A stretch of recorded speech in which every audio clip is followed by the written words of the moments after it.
Paz do Senhor. É sempre muito bom a gente poder estar na casa de Deus. E nós estamos hoje, então, com a incumbência de dar continuidade no estudo da lição, da revista, que trata dos grandes temas do Apocalipse. E hoje nós estaremos tratando a lição de número 10, cujo tema é o Armagedon, o confronto final. É um tema que muita gente lê, procura estudar, e se não houver um entendimento correto do porquê das últimas coisas, qual é a razão de tudo isso, é um tema para deixar muita gente assustado. Mas nós que somos crentes em Jesus, nós temos aprendido aqui, domingo após domingo, que a volta do nosso Senhor e Salvador Jesus Cristo é algo que deve pulsar, é algo que deve latejar dentro de nós. Nós devemos ansiar a vinda de Jesus.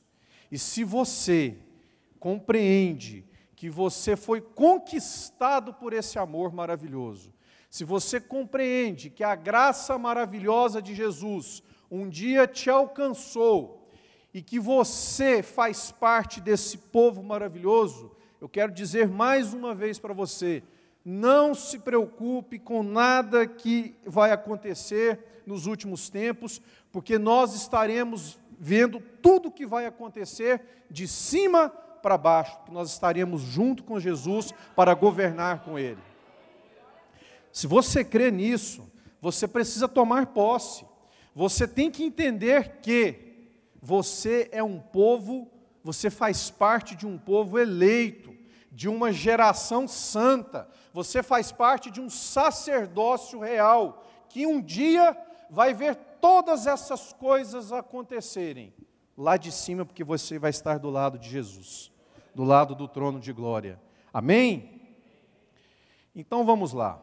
A nossa lição hoje é um assunto extremamente expositivo. Então, funciona da seguinte maneira: aquilo que a palavra de Deus explica como será o evento do Armagedon, não cabe segunda interpretação. A interpretação ela tem que ser literal. Ocorre que não são todos os atos da batalha do Armagedon que a Bíblia explica. Há muitas coisas que provavelmente irão acontecer, mas que a palavra de Deus ela não relaciona. E aí é que entra o perigo da confusão, o perigo do engano. Porque onde a palavra de Deus não explica, vem o homem querendo criar suposições. E nessa criação de suposições, vai lá na parte literal, onde a Bíblia fala o que vai acontecer, e faz uma bagunça, faz uma miscelânea, e faz uma confusão generalizada. Então, aquilo que nós leremos aqui, nós deveremos interpretar de forma literal, porque é assim que está na palavra de Deus. Amém?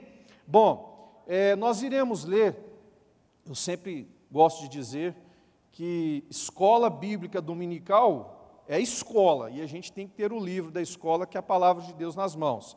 Então você já vai preparando a sua Bíblia aí, que nós iremos ler alguns textos aqui, mas antes da gente abrir a Bíblia para ler, eu só quero mostrar para você o seguinte, que dependendo da sua versão, você vai ler aí, ao invés de Armagedon, você pode ler lagar, outras expressões que substituem a palavra Armagedon. Então eu quero aqui, eu até lancei aqui na frente para você ver que nomes relacionados ao Armagedon, para você não se confundir no momento da leitura.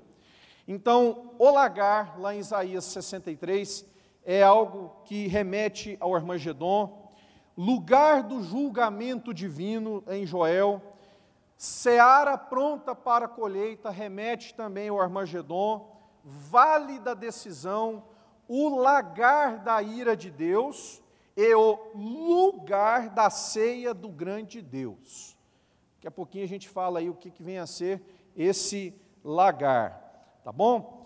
A palavra Armagedon, meus irmãos, em hebraico, ela é uma conjugação de duas palavras. Remete à ideia de campo, campina ou uma colina.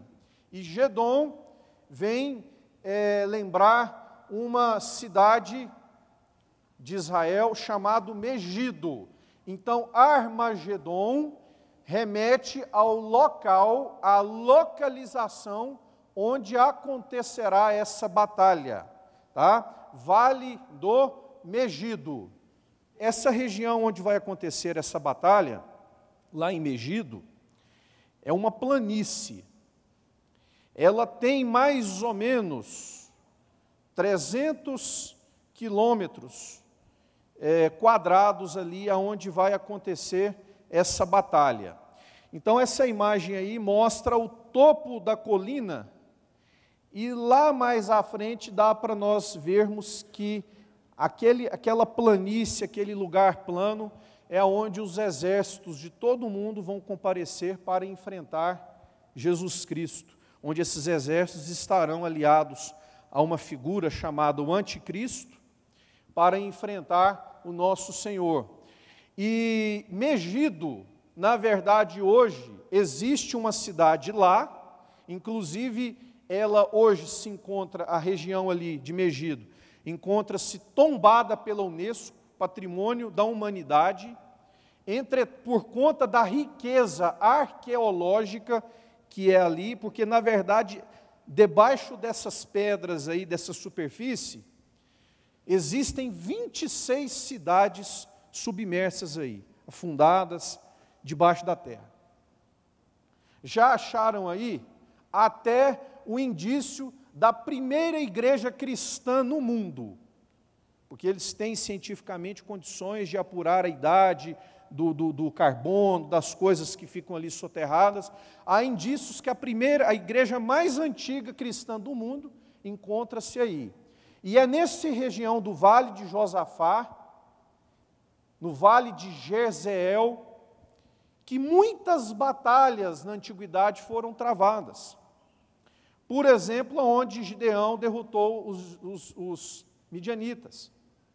Muitas batalhas, inclusive, meus irmãos, Napoleão Bonaparte, uma curiosidade, Napoleão Bonaparte, quando ele estava avançando as suas conquistas, ao invadir a Síria, ele passou por ali, ele se estabeleceu por ali por algum tempo, e há relatos históricos de Napoleão Bonaparte dizendo que aquele local era um local ideal para a maior guerra de todos os tempos, porque ali caberia todos os exércitos do mundo inteiro.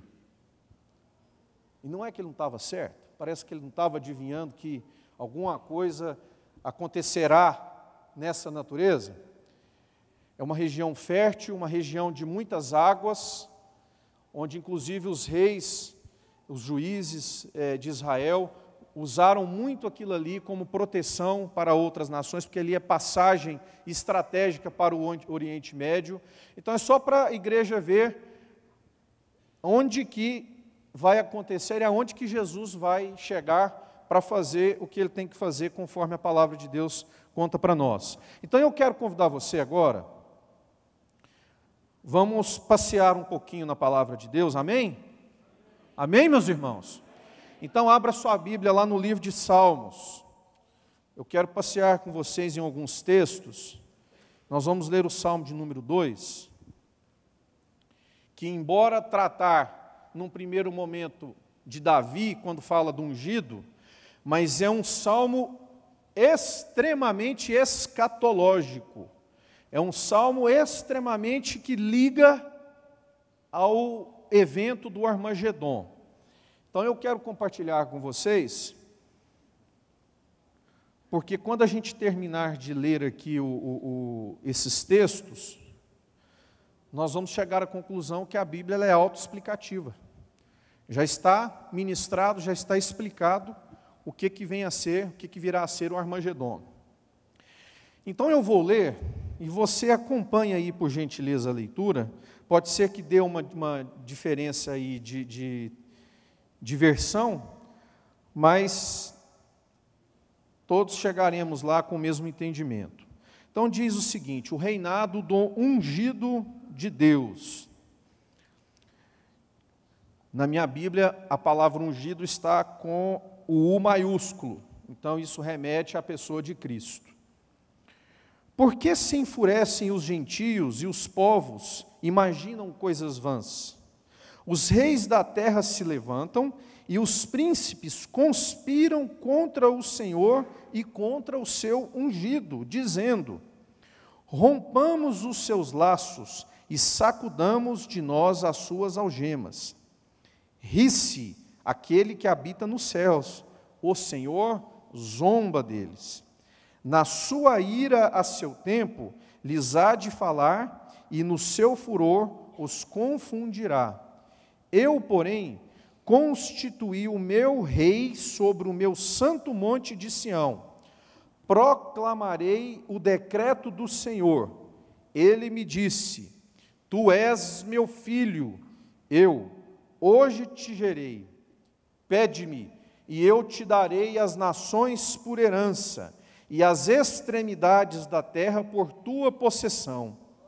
Com vara de ferro, escutem isso aqui que a gente vai voltar lá na frente, nós vamos passar lá na frente em algo semelhante a isso. Com vara de ferro as regerás, e as despedaçarás como um vaso do oleiro. Agora, pois, ó reis, sede prudentes, deixai-vos advertir, juízes da terra. Servi ao Senhor com temor e alegrai-vos nele com tremor. Beijai o filho, para que não se irrite e não pereçais no caminho, porque dentro em pouco se lhe inflamará a ira. Bem-aventurados todos os que nele se refugiam. Então, meus irmãos, o Salmo de número 2, ele remete ao momento do confronto do ungido de Deus, que é Jesus, perante os reis da terra. E no versículo 5 aí, quando fala, na sua ira, a seu tempo, lhes há de falar e no seu furor os confundirá, é porque a gente vai ver daqui a pouquinho, que na última semana de Daniel, quando o anticristo trair o pacto que fez com o povo judeu, da reconstrução do templo, exatamente na metade dos 7 anos, ou no início dos últimos 3 anos e meio, começa então o início da grande tribulação, e a palavra de Deus diz que começa a grande ira do Senhor.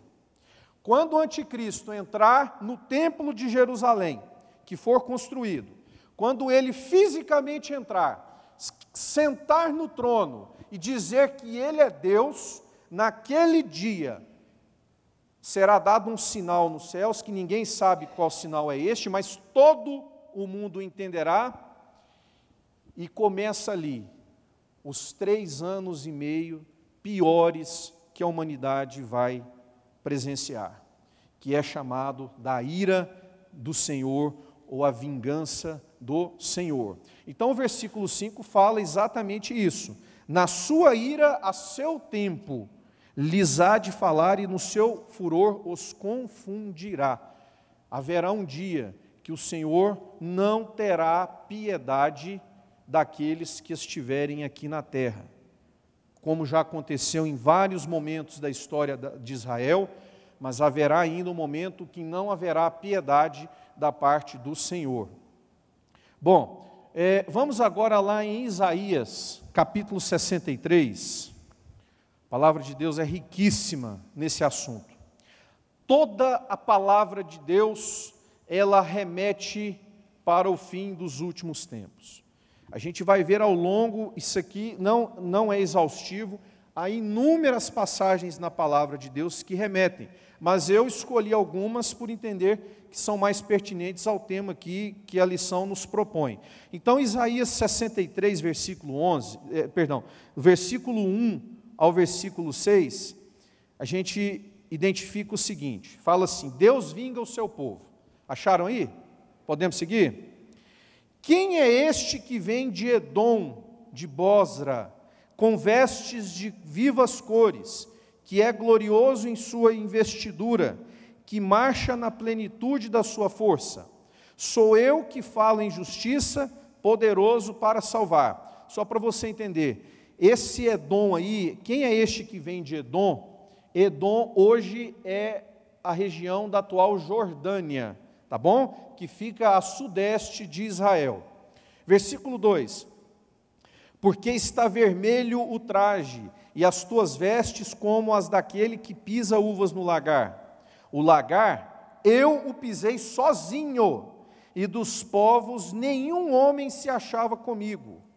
Pisei as uvas na minha ira, no meu furor as esmaguei, e o seu sangue me salpicou as vestes e me manchou o traje todo. Porque o dia da vingança me estava no coração, e o ano dos meus redimidos é chegado. Olhei e não havia quem me ajudasse, e admirei-me de não haver quem me sustivesse, pelo que o meu próprio braço me trouxe a salvação, e o meu furor me susteve. Na minha ira pisei os povos, no meu furor embriaguei-os, derramando por terra o seu sangue. Bom, a lição também trata aí, falando do profeta Zacarias, onde Zacarias, ele fala muito também da reconquista e da reconstrução da cidade de Jerusalém. O interessante desse texto que nós lemos aqui em Isaías, é que nessa batalha, essa batalha de Jesus, essa batalha não haverá, o povo de Israel não vai ter condições de ajudar Jesus. Nós acabamos de ler, e há outras passagens dizendo que essa batalha é minha, que na verdade, meus irmãos, funciona da seguinte maneira: Satanás já está condenado, ele foi derrotado quando Jesus venceu a morte na cruz, amém? Só que ele, embora já está condenado, ainda não chegou o momento dele cumprir a sua pena, que é a condenação eterna. E Jesus virá, descerá dos céus como juiz, para decretar o cumprimento da pena eterna de Satanás. Então esta batalha é de Jesus. É por isso que nós acabamos de ler Isaías: esta batalha é minha. Amém? Zacarias, passa um pouquinho para frente aí, vá lá no livro de Zacarias. Zacarias também traz uma coisa interessante aqui que eu quero compartilhar. Zacarias 12. Nós vamos ler aqui apenas até versículo 9. Fala o seguinte, olha que interessante, meus irmãos. Lá no Antigo Testamento, remontando lá ao final do Apocalipse, a salvação de Jerusalém diz assim: sentença pronunciada pelo Senhor contra Israel. Fala o Senhor o que entendeu o céu, fundou a terra e formou o espírito do homem dentro dele. Zacarias 12. Eis que eu farei de Jerusalém um cálice de tontear para todos os povos em redor, e também para Judá durante o sítio contra Jerusalém. Escute aqui, uma pausa. O anticristo juntará todas as forças que ele puder para destruir e sitiar Jerusalém. Naquele dia, farei de Jerusalém uma pedra pesada para todos os povos. Todos os que a erguerem se ferirão gravemente, e contra ela se ajuntarão todas as nações da terra. Percebam que nós estamos aqui lendo como será essa batalha. Naquele dia, diz o Senhor, escute: ferirei de espanto a todos os cavalos e de loucura os que os montam. Sobre a casa de Judá abrirei os olhos e ferirei de cegueira a todos os cavalos dos povos. Então, os chefes de Judá pensarão assim: os habitantes de Jerusalém têm a força do Senhor dos exércitos, seu Deus. Naquele dia, porei os chefes de Judá como um braseiro ardente debaixo da lenha, e como uma tocha entre a palha, eles devorarão à direita e à esquerda a todos os povos em redor. E Jerusalém será habitada outra vez no seu próprio lugar, em Jerusalém mesmo. E finalmente aqui, eu vou pular lá no versículo 9. Naquele dia procurarei destruir todas as nações que vierem contra Jerusalém. O objetivo, meus irmãos, da batalha do Armagedon é a destruição de todas as nações que se atentarem contra a nação de Israel. Bom, abra sua Bíblia agora aí, lá em Apocalipse. Vamos lá, gente, vamos animar, que não tem coisa melhor do que a gente estudar a palavra de Deus. Apocalipse capítulo 9. Eu estou procurando aqui com a igreja nessa manhã exaurir os principais textos bíblicos que tratam da palavra da guerra do Armagedon. Embora somente uma vez na palavra de Deus a gente encontra expressamente a palavra Armagedon. Tá? Então, Apocalipse 9, nós vamos ler apenas 3 versículos aqui, que é o versículo 13 ao 16. Diz assim a palavra de Deus: O sexto anjo tocou a trombeta e ouvi uma voz procedente dos 4 ângulos do altar de ouro, que se encontra na presença de Deus, dizendo ao sexto anjo, o mesmo que tem a trombeta: solta os 4 anjos que se encontram atados junto ao grande rio Eufrates. Foram então soltos os 4 anjos que se achavam preparados para a hora, o dia, o mês e o ano, para que matassem a terça parte dos homens. O número dos exércitos da cavalaria era de 20.000 vezes 10 milhares. Em algumas versões aí vocês vão ver 200 milhões. Eu ouvi o seu número. Por que eu fiz questão de ler para vocês essa passagem aí? Porque ela nos conta com detalhes 2 informações importantíssimas. Primeiro, no relógio do céu, no tempo de Deus, já existe o dia, a hora e o momento certo quando Jesus voltará. E a segunda informação, que o texto é rico e nos passa isso, é que será formado um exército de 200 milhões de soldados para enfrentarem Jesus Cristo. Provavelmente vão achar que é um extraterrestre, porque ele vai vir do céu. O anticristo, que vai ser o mentor intelectual das 10 nações que estarão governando o mundo, como ele é riquíssimo na sua inteligência, na sua eloquência, ele vai convencer grande parte dos exércitos do mundo a se juntarem nessa região do Vale do Megido para enfrentar Jesus Cristo. E o interessante, meus irmãos, é que a gente pensa assim, gente, mas 200 milhões de soldados é coisa demais. Mas deixa eu só contar uma coisa para vocês. A China, desde 2010, já há um decreto do governo da China que autoriza o governo, numa necessidade extrema de uma guerra mundial, a convocar toda a população acima de 12 anos de idade, quer seja menino, menina, homem ou mulher, para comparecer e prestar o serviço ali de cidadania ao seu país. E em 2010, a China já tinha, de jovens homens acima de 18 anos, 800 milhões de rapazes, teoricamente, à disposição do seu governo. Só a China tem isso, 800 milhões. Mas a Bíblia fala que serão 200 milhões, porque vai pegar outros exércitos por aí. Então, só para vocês terem uma ideia, tá? A quantidade de gente que vai se preparar para esse dia. Passem a folha aí, meus irmãos, Apocalipse capítulo 14. Apocalipse 14, a partir do versículo 14, fala assim: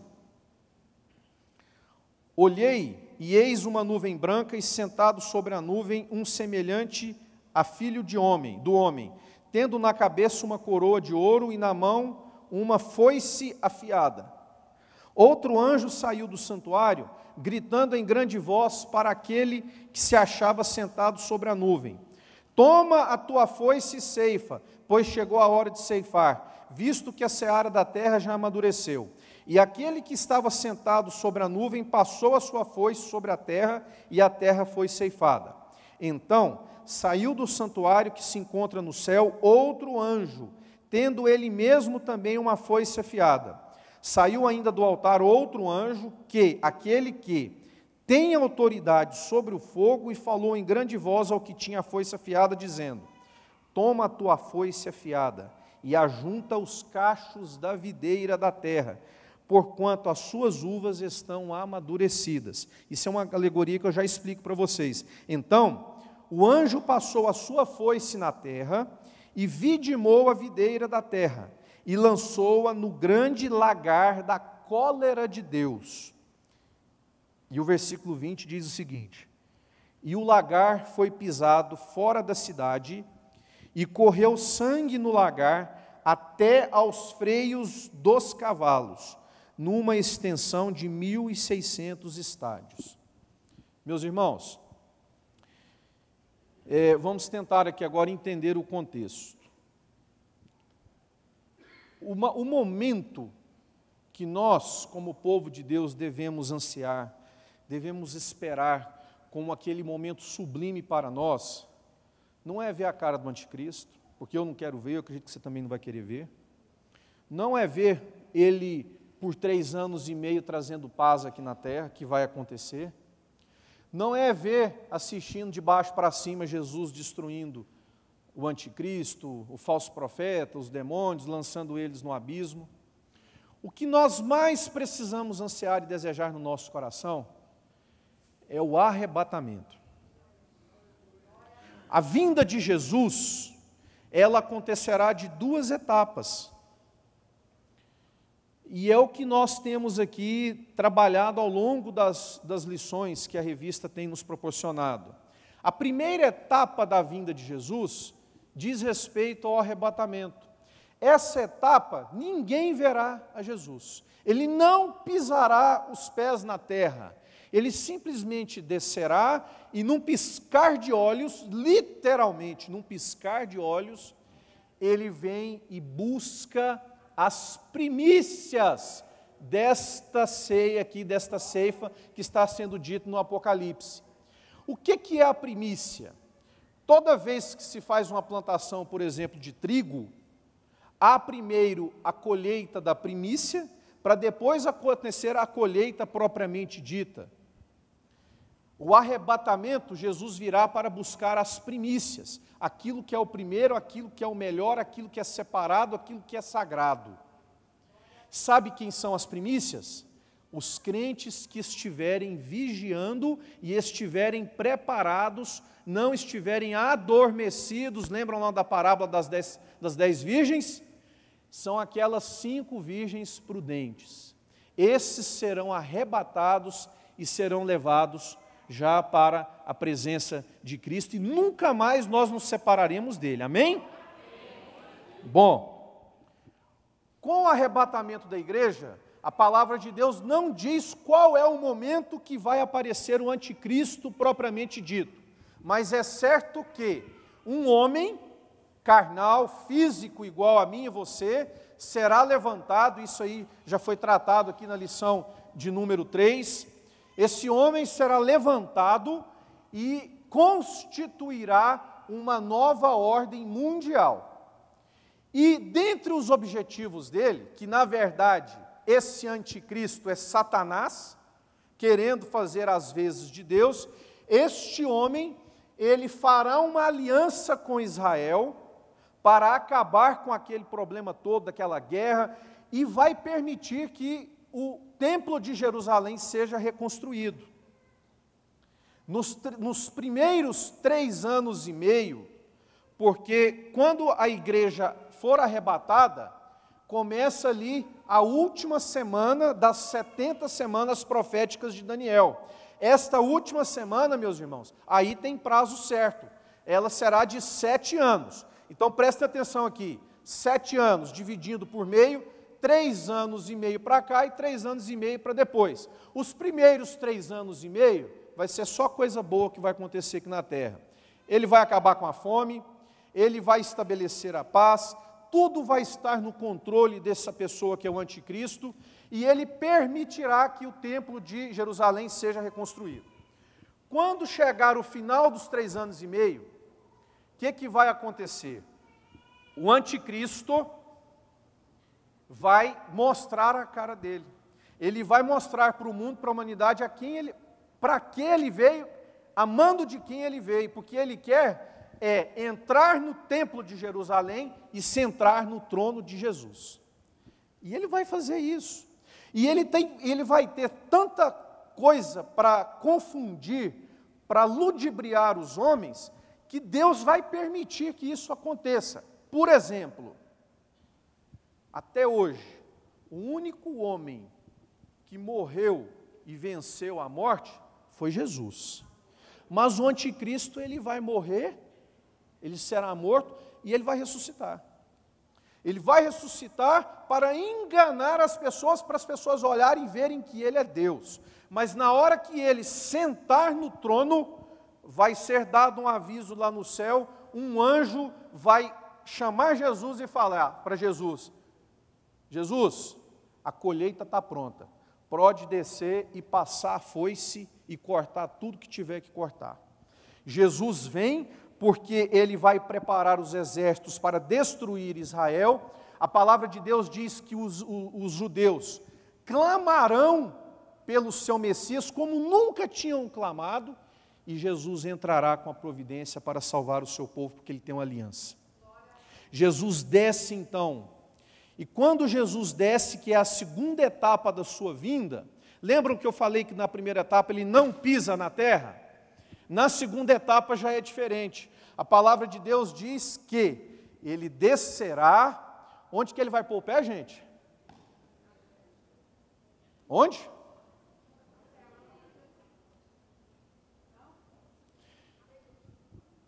Vamos ler na Bíblia? Apocalipse 19, 11 a 21, foi o que nós lemos agora? Não, né? Lemos o 14. Meus irmãos, Jesus descerá e pisará no Monte das Oliveiras. E quando ele pisar no Monte das Oliveiras, que está pertinho ali do vale que acontecerá a batalha, diz a Bíblia que ele vai pisar no Monte das Oliveiras, e quando ele colocar o pé, o monte vai abrir ao meio. Meus irmãos, Jesus pisará no Monte das Oliveiras, o monte vai abrir, entre o Monte das Oliveiras e aonde será reconstruído ali o templo, há um cemitério, há o 12º portão, não é, pastor Roberto? O senhor estava compartilhando comigo agora há pouco. Então, o homem colocou um cemitério ali para provar que, pela cultura dele, ninguém pode transportar o muro e a porta que está fechada ali. Mas a palavra de Deus diz que Jesus descerá, pisará o Monte das Oliveiras, o monte se fenderá ao meio, vai rachar aquele cemitério, aquele portão vai abrir, Jesus vai entrar exatamente onde estava dito que ele entraria, e todo o olho verá a palavra de Deus se cumprindo naquele momento. Amém? Meus irmãos, lá em Apocalipse 19, e é o último texto que eu vou ler aqui, eu queria que você prestasse muita atenção, porque finaliza o que vai acontecer. Do sangue. Lá no Apocalipse 14, 20, fala o seguinte, que em toda a região da Batalha do Armagedon, esses 200 milhões de soldados, essa batalha não será militar, ela não será uma batalha para conquista de povos, de regiões, será uma batalha espiritual, que na verdade é uma batalha que já se sabe quem é o vencedor. Jesus simplesmente vem para tomar posse do seu trono, que até então Jesus nunca reinou na terra como rei. Preste atenção nisso. A primeira vez que Jesus veio, os evangelhos relatam Jesus como servo. Mas Jesus nunca foi rei. Mas ele virá agora com toda a majestade, com toda a sua glória, com todo o seu poder, para exercer uma nova função na terra que até então ele não tinha exercido, que é a de monarca.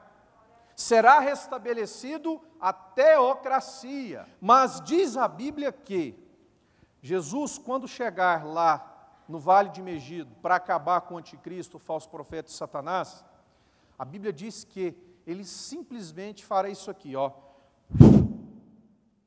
Perdão, irmã, a senhora assustou. Mas eu vou falar uma coisa para a senhora. Quem estiver lá vai assustar muito mais. Vai ser desse jeito. E com um sopro, a palavra de Deus diz que vai ter um soldado que vai pegar na mão do outro e vai perguntar o que está acontecendo, o que está acontecendo, e vão morrer pelo sopro que vai sair da boca de Jesus. E vai ser tanto sangue que 1.600 estádios aí correspondem a 296 quilômetros de área, que vai ter tanta gente morta, tanto animal morto, tanto cavalo morto, que a altura do sangue vai chegar à altura do freio na boca dos cavalos. Então, eu não sei qual que é a média de uma altura de um cavalo, mas com certeza cavalo de guerra não é pônei, que vai ser desse tamanho. Então, é cavalo alto. Vamos partir uma média assim, que 1,5 metro, né, pastor Roberto? Que a boca de um cavalo, onde está um freio, é mais ou menos de uma altura de 1,5 metro, vocês procurem imaginar 296 quilômetros quadrados, com a altura disso aqui de sangue. É a carnificina que acontecerá nesta última batalha que Jesus vai decretar a sua vitória final. Diz a Bíblia aqui, nós vamos ler agora, e a lição também nos brinda com essa informação aí dos outros participantes da grande batalha, que as aves de rapina serão participantes dessa batalha, porque elas vão se fartar de tanto sangue, bicho morto, carne de rei, de príncipe, de soldado, carne de cavalo, desses negócios tudo. Eles vão se fartar de tanta comida que vão ter para eles. E são personagens importantes, sabe por quê, irmão?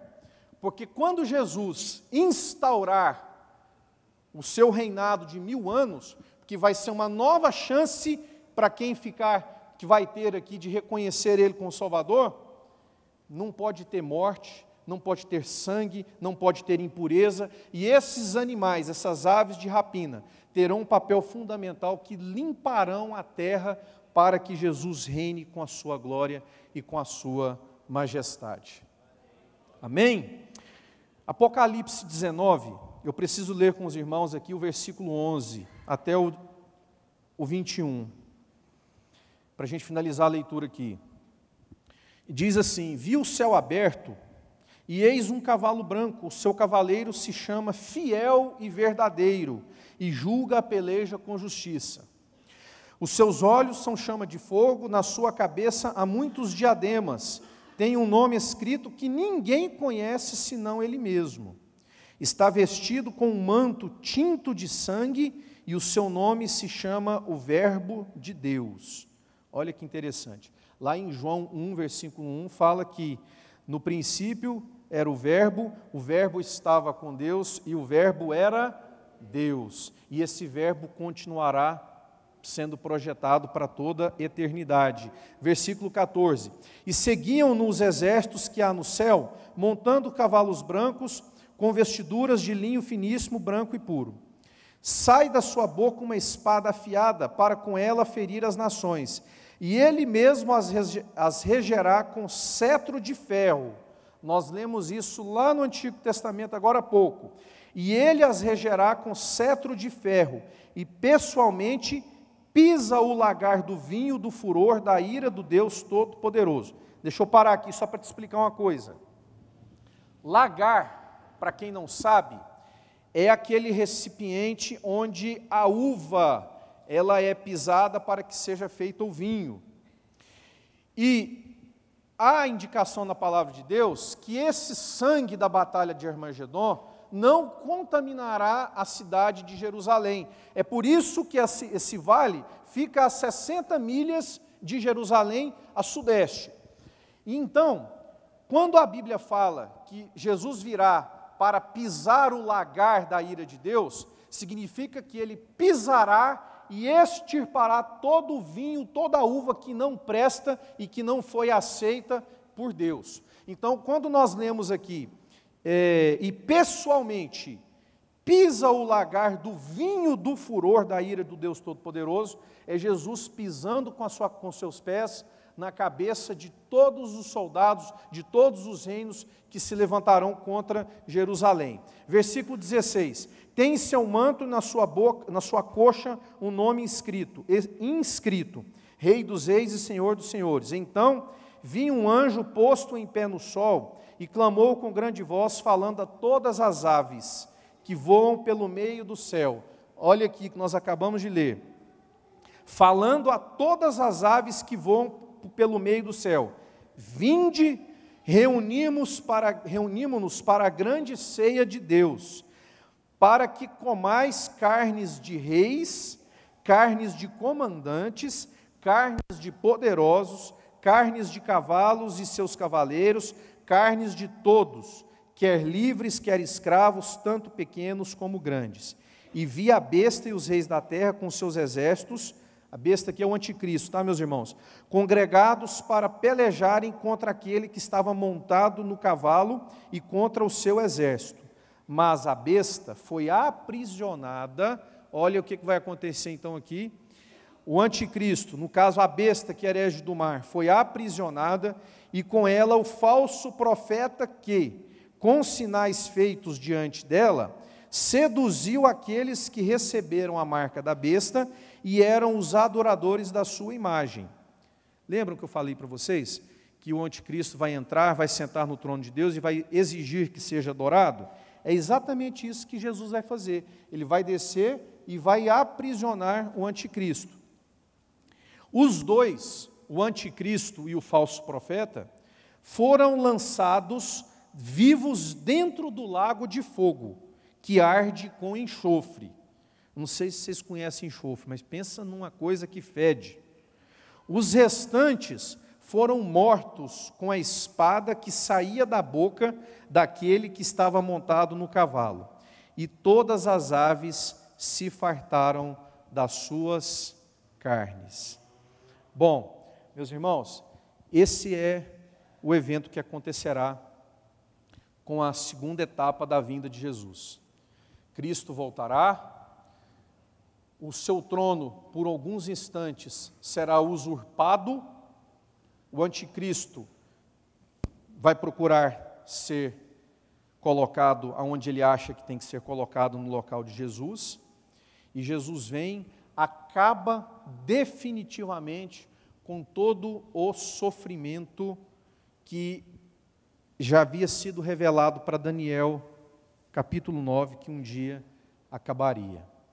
E o interessante, meus irmãos, é que tão logo Jesus venha, pise no Monte das Oliveiras, a fenda se abra, o muro, o cemitério seja aberto até lá, o portão que ele vai entrar seja aberto, que está lacrado hoje, e que ele será recebido como o Rei dos Reis, o Senhor dos Senhores.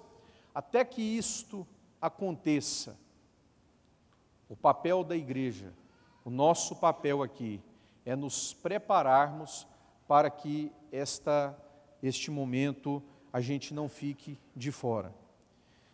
Não sei se vocês perceberam, mas essa batalha é uma batalha entre o bem e o mal. Mas de um lado, Jesus, porque essa batalha é dele. Mas do outro lado, é instaurada uma trindade satânica, que é Satanás querendo o lugar de Deus. Porque tudo que Satanás quer é ser adorado como Deus é adorado. Como há a trindade divina, Deus Pai, Deus Filho, Deus Espírito, o livro do Apocalipse nos remete, e também no Novo Testamento, 2 Pedro, 2 Tessalonicenses, nos diz que há também a formação de uma trindade satânica. Satanás querendo o lugar de Deus, o anticristo que será levantado para querer ser rei, que será o príncipe para fazer as vezes de Jesus, e o falso profeta, que será aquela pessoa que religiosamente fará toda a articulação para fazer os povos que estarão aqui ainda levados a adorar a Deus. E onde que eu e você entramos nisso? Nós entramos pelo fato de que nós estamos vivendo um tempo da dispensação da graça de Deus, onde Deus fez uma pausa no seu relógio para que os 4 cantos da terra sejam, aos 4 cantos da terra seja oportunizado a chegada do Evangelho, a chegada das boas novas. E o que nós podemos fazer, meus irmãos? Nós podemos acelerar a volta de Jesus. Nós podemos ser propagadores ativos da palavra de Deus àquelas pessoas que ainda não conheceram.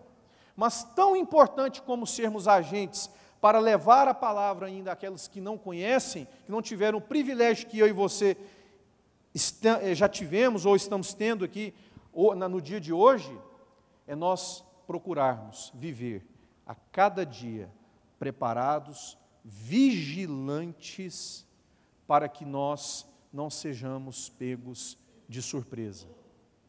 O Armagedon, eu não quero presenciar, eu quero simplesmente assistir o Armagedon lá de cima para baixo, porque a palavra de Deus diz que Jesus vai descer, e vai descer com a sua, agora, esposa, porque no primeiro momento ele vem para buscar a noiva, correto?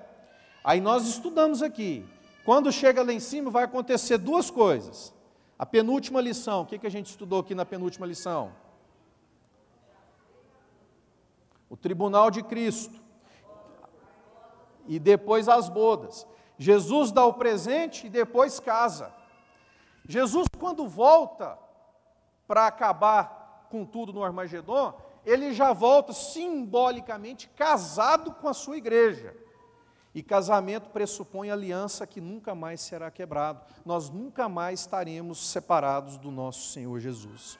Nós desceremos com Jesus e veremos Jesus abrir o abismo, lançar para sempre o anticristo, lançar para sempre o falso profeta, e ele vai instaurar o reino milenar. Neste reino milenar, sem querer entrar na lição, mas já entrando, só para vocês entenderem, Satanás não será jogado no lago de fogo junto com o anticristo e o falso profeta. Ele simplesmente será aprisionado, será colocado um selo na sua boca, para que ele por 1000 anos não possa enganar ninguém, mas no final desses 1000 anos, haverá ainda uma última batalha, a batalha de Gog e Magog. Aí sim, aí será o dia do juízo final de Deus, e aonde o mundo acabará, e será instaurado um novo céu, uma nova terra, e Satanás lançado e jogado definitivo no lago do fogo, com todos aqueles que tiveram ainda uma chance de aceitar a Jesus, de adorá-lo, de dobrar os seus joelhos na presença dele, e assim não o quiseram. Eu não quero estar aqui para ver isso, meus irmãos. Eu quero estar reinando, eu quero estar vendo tudo isso, eu quero participar das bodas nos céus, eu quero receber a minha recompensa, eu quero ser preparado para descer, porque a Bíblia fala que a gente vai descer num cavalo branco, um cavalo de fogo, que a gente vai fazer parte do exército de Jesus para aniquilar as forças do mal aqui. Eu quero reinar com Jesus nesses 1000 anos, e eu quero ter a certeza que eu nunca mais estarei separado do meu Senhor, do meu Jesus.